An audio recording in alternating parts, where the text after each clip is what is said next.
I'm Brandon Powell, and this is the Maersk Container Ship. It has this, the containers, the bridge, and more containers, a mini escape pods, and a hallway, like right here. And technically what I liked about building this was the bottom and the bridge. And the stairs are kind of unique.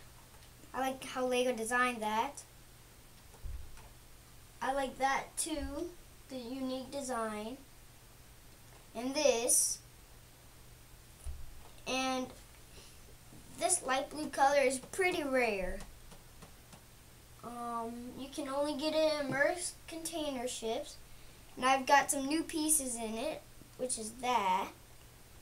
And probably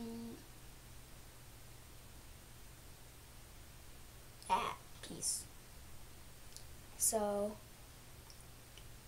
and then got your anchor, your two lights, radars, signals, and lights to see in the dark. And that's my review on the Maersk Container Ship, with about 30 gray containers and 14 white containers.